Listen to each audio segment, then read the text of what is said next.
فقیر کے محبوب بننے کا چشمدید گواہ تھا۔ کاشو نے ایک دن ماہی سے کہا، تمہیں پتا ہے کہ عشق حقیقی اور عشق مجازی کیا ہے؟ ماہی نے نفی میں سر ہلایا تو کاشو نے کہا، میں بتاتا ہوں۔ ایک دن چودھری صاحب کے پاس ایک درویش آیا۔ چودھری صاحب کہتے ہیں کہ میں نے اس درویش سے سوال کیا کہ عشق حقیقی اور عشق مجازی میں کیا واضح فرق ہے؟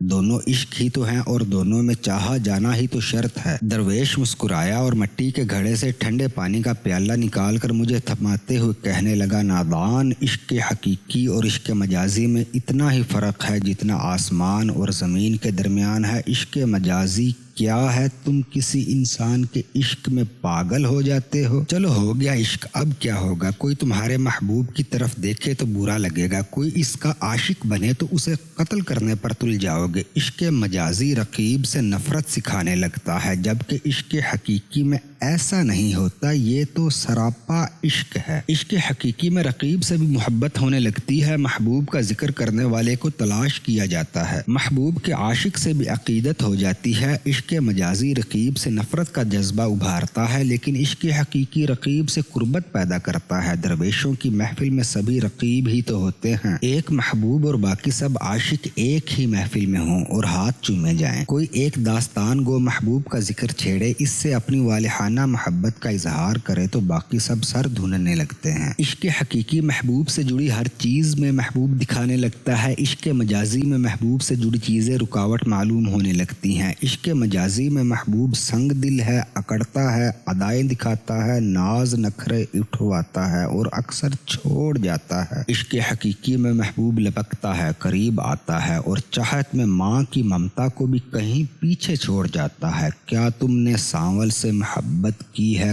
کاشو نے سوال کیا۔ نہیں، ماہی اضطراب کی کیفیت میں کچھ سوچے سمجھے بغیر بولی۔ ماہی بی بی کوئی مانے یا نہ مانے یہی محبت ہے، ایک دن کاشو نے کہہ ہی دیا اور ماہی اسے چونک کر دیکھنے لگی۔ یہ کیا کہہ رہے ہو کاشو؟ ماہی ناراضی سے بولی۔